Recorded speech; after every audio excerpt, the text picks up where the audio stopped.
Justin Trudeau, as if seeking inspiration from his past familial policy failures, brings in this change to excise tax on alcohol, where it's going to be increased again annually, automatically, and at the rate of inflation.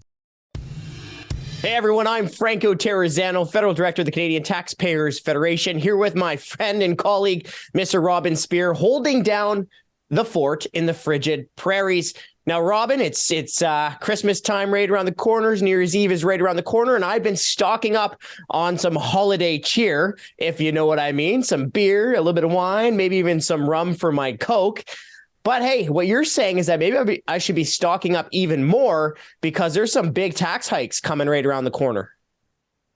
Yeah, big time, Franco. Stock up on your spirits and eggnog for Christmas and New Year's now, and then stock up in the first quarter because taxes are going up in 2023 with big hikes coming on your favorite beer, wine, and bottle of whiskey, vodka, what have you. Liquor taxes are going through the roof this year.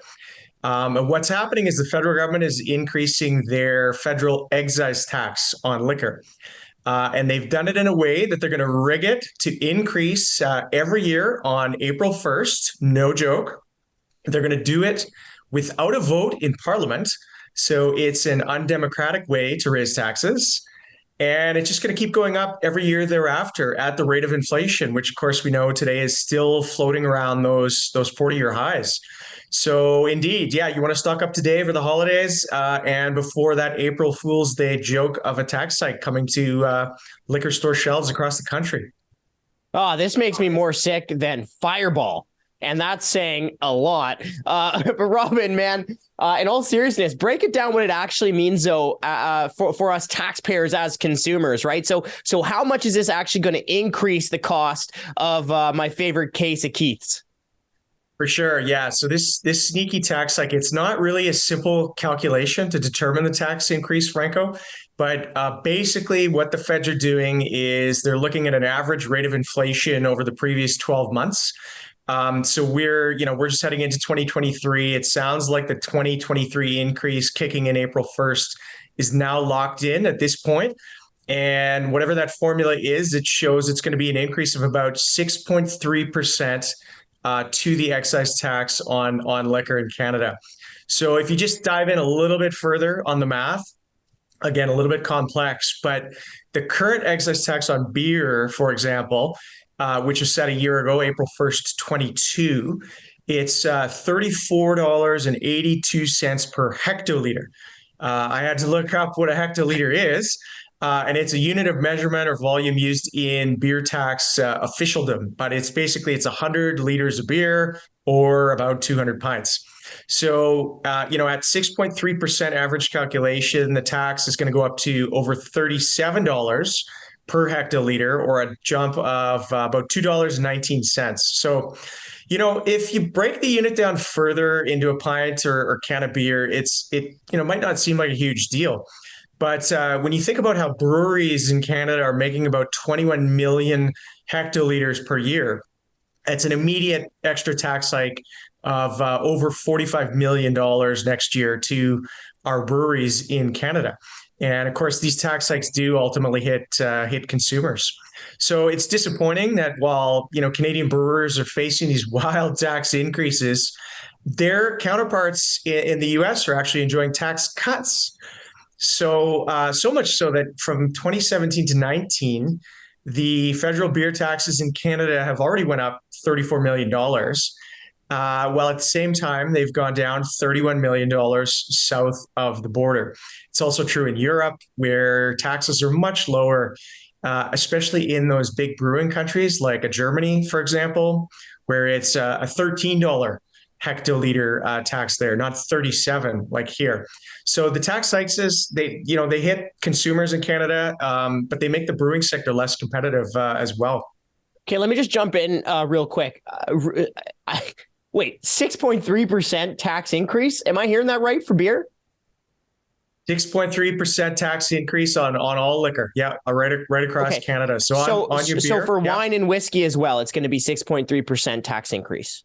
That's exactly right. Yeah, if you prefer your grapes to grains, you want to be sipping that Chardonnay instead. Nice It's box the of same wine. thing.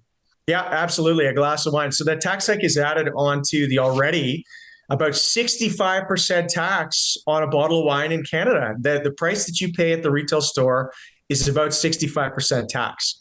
So, again, if you compare that to many of It's those big insane. wine producing regions in Europe, they don't even have an excise tax on wine.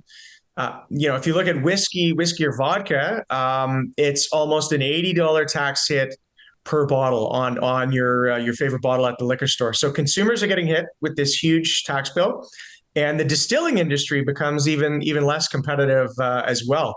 So we're already coming from this position of being less competitive, but when you add up all these taxes, if we go back to beer as an example, there's more taxes on a case of beer in most Canadian provinces. So federal excise tax, liquor taxes, markups, sales taxes, regulated price floors, all of that. When you add it all up, there's more tax on a case of beer in Canada than you'd actually pay in full price for the case of beer in most US states. It's just wild. And you see it every time you hit a liquor store stateside. So if you want one more further example, like for example, a great bottle of Western Canadian Crown Royal, say you pay $30 for that at the liquor store, it's about $23, $24 you're paying in taxes on that $30 bottle. So yeah, these taxes are just outrageous in Canada. Yeah, let me just repeat for our listeners. We got about half the price of beer, taxes, 65% of the price of wine, taxes, and about 75% of the price of whiskey, rum, any other type of spirit, taxes. Okay. Now, there's an important principle I like to bring up, and that's no taxation without representation. And I bet most of our listeners out there are like scratching their head saying, wait a second here. I don't remember any of my members of parliament in Ottawa voting on a tax increase. So there's a bit of a weird thing that's going on, Rob, and I'd like for you to kind of break down exactly why taxes are going up on our beer, wine, and our rum. But also you mentioned there's some interesting history about alcohol taxes. So why don't you just cobble that together for us?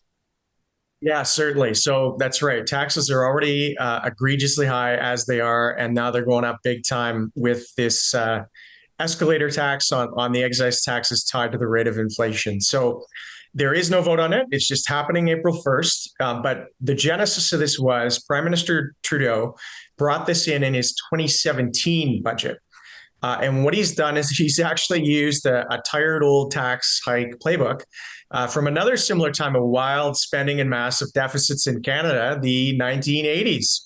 So in Ottawa, it seems as though everything old is new again, as in the early 80s. In the final months of the Prime Minister Pierre Trudeau regime, government spending was out of control, soaring deficits, knew no bounds.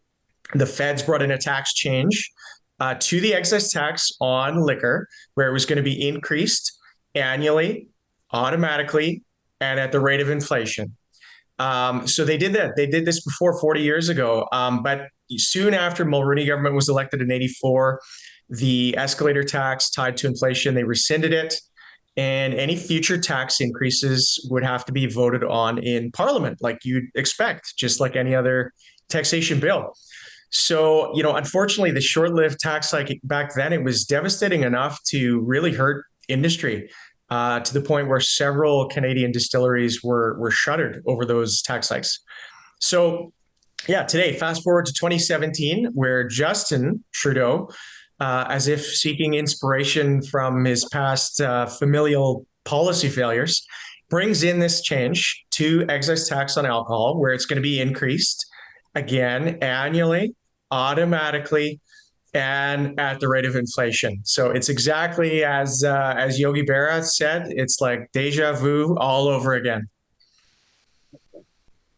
Oh, man, I want to cry into the pint of beer that I'm definitely going to have tonight, but I'm going to enjoy it just a little bit less after hearing about all these stats. So, Robin, let's be proactive here. I'm sure our listeners are fed up with the never ending tax hikes coming our way. What can they do? What can they do? Yeah, absolutely. Besides, going out and stocking up early for the new year, which isn't a great solution. Before the big tax hike kick in, go to taxpayer.com. sign the petition there to repeal the undemocratic tax hike and to cut liquor taxes for Canadian consumers who are paying more, again, for their beer, wine, and spirits than pretty much anywhere in the world. And to cut liquor taxes to ensure we can have a competitive industry here in Canada that continues to do really exciting things and flourish instead of getting regulated and taxed out of business. Well, hey, Robin, thanks so much for banging the drum on this and just really keeping it right in the forefront and telling our supporters what they can do to take action. Thanks a lot, Franco. Cheers and bottoms up.